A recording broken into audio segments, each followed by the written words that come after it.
Sa kabila ng malakas na pag-ulan, mababang visibility at mapanganib na kondisyon sa lugar ng insidente, nagpatuloy ang search, rescue and retrieval operations sa Gisad Surong, Baguio City.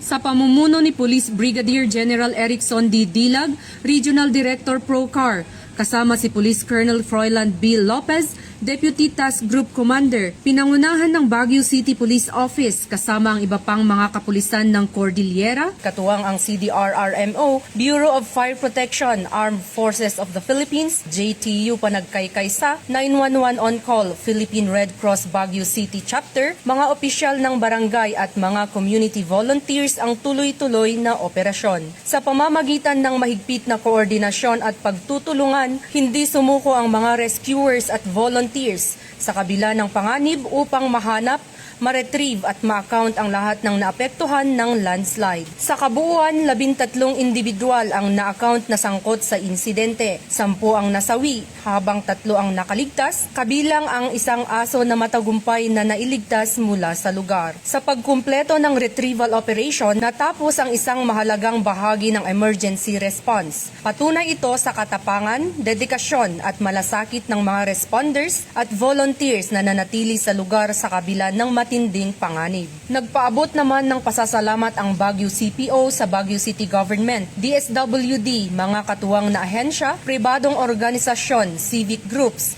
volunteers at buong komunidad para sa kanilang tulong, mga donasyon at patuloy na suporta sa mga pamilyang naapektuhan at sa mga responders. Patuloy din pinalakas ng presensya at pangangasiwa ni na City Mayor Benjamin B. Magalong, CDRRMO Head Engineer Charles Brian Carame at BCPO City Director Police Colonel Ruel D. Tagal ang koordinadong pagtugon sa lugar ng insidente. Pinarangalan din ng BCPO ang lahat ng police personnel, emergency responders, government agencies, barangay officials, medical teams, volunteers at mga miyembro ng komunidad na naglingkod ng may tapang, malasakit at profesionalismo sa buong operasyon. Sa pagbangon ng Baguio City mula sa trahedyang ito, nananatiling nakatuon ang Baguio CPO sa pagtulong sa mga pamilyang naapektuhan at sa patuloy na recovery efforts matapos ang Gisad Surong landslide. Bagong PNP para sa bagong Pilipinas, serbisyong mabilis,